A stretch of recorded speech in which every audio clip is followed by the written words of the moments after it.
নমস্কার বন্ধুরা, আজকে আমি একটা নতুন রেসিপি নিয়ে চলে এসেছি। আজকে বানাবো মূলো আলু রেসিপি।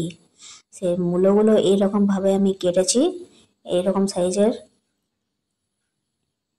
এরপর দিয়ে দেবো একটা বড় সাইজের আলুগুলো সেরকম সাইজের কেটেছি। এই দেখুন কাটা হয়ে গেছে। এবার ভালো করে ধুয়ে নেবো।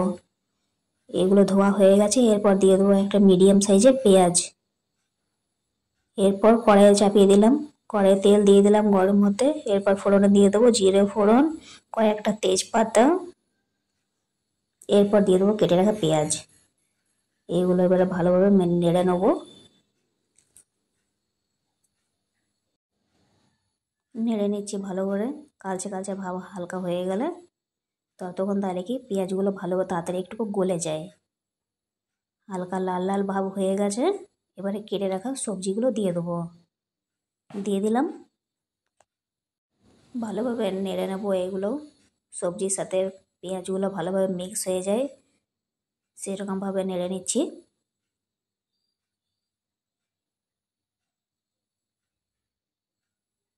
ভালোভাবে নাড়ানো হয়ে গেছে। এরপর একটা দিয়ে দেবো টমেটো, কেটে রাখা টমেটো দিয়ে দিলাম।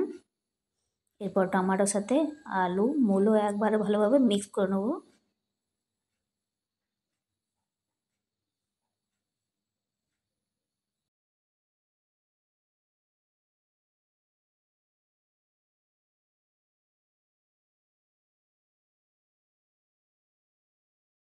এরপর দিয়ে দেবো হলুদ গুঁড়ো, ধনে গুঁড়ো, কাশ্মীরি লঙ্কা গুঁড়ো। এবার এইগুলো ভালোভাবে মিক্স করে নেবো।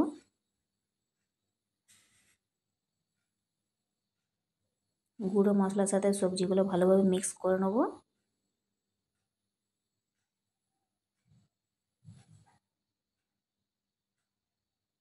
ভালোভাবে মিক্স হয়ে গেছে। এরপর দিয়ে দেবো লবণ, পরিমাণ মতো লবণ দিয়ে দিলাম। এবারে লবণের সাথে সবজিগুলো ভালোভাবে মিক্স করে নেবো।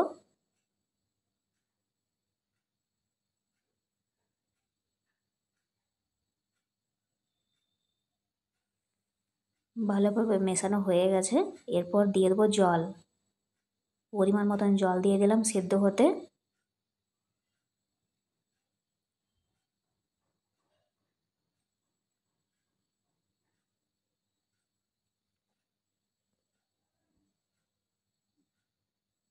পরিমাণ মতন জল দিয়ে দিয়েছি। এরপর দিয়ে দেবো কয়েকটা চেরা কাঁচা লঙ্কা। তো আপনারা চাইলে বাটা মশলাও দিতে পারেন, যেমন কি আদা রসুন এইসবও দিতে পারেন বেটে, কিন্তু আমি এইসব দিইনি আজকে। চেরা কাঁচা লঙ্কা দিয়ে রান্নাটা করছি আজকে আমি। তো দিয়ে দিয়েছি। এরপর দিয়ে দেবো ঢাকা, 10 থেকে 15 মিনিটের জন্য ঢাকা দিয়ে দেবো, তাতে সেদ্ধ হয়ে যাবে। এরপর 10 থেকে 15 মিনিট হয়ে গেছে। এবার দেখে নিয়ে সেদ্ধ হয়েছে কি না। জল অনেকটা টেনে নিয়েছে, দেখতেই পাচ্ছেন।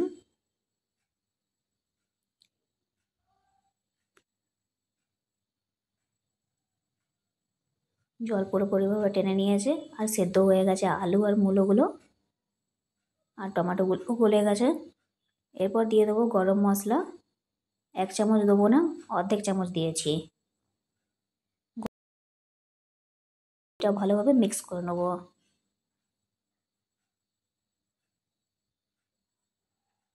তো বন্ধুরা, রেসিপিটা কেমন লাগলো অবশ্যই কমেন্টে জানাবেন। কমেন্টে অবশ্যই জানাবেন যে রেসিপিটা কেমন হয়েছে। আর একবার আপনারাও এইভাবে ট্রাই করবেন, কেমন লাগে খেতে। যখন বাটা মশলা খেতে ইচ্ছা করবে না তখন একবার এমনি করে ট্রাই করবেন বানিয়ে। ভিডিওটি ভালো লেগে থাকলে কমেন্টে অবশ্যই জানাবেন। আর চ্যানেলে নতুন হয়ে থাকলে সাবস্ক্রাইব করতে ভুলবেন না।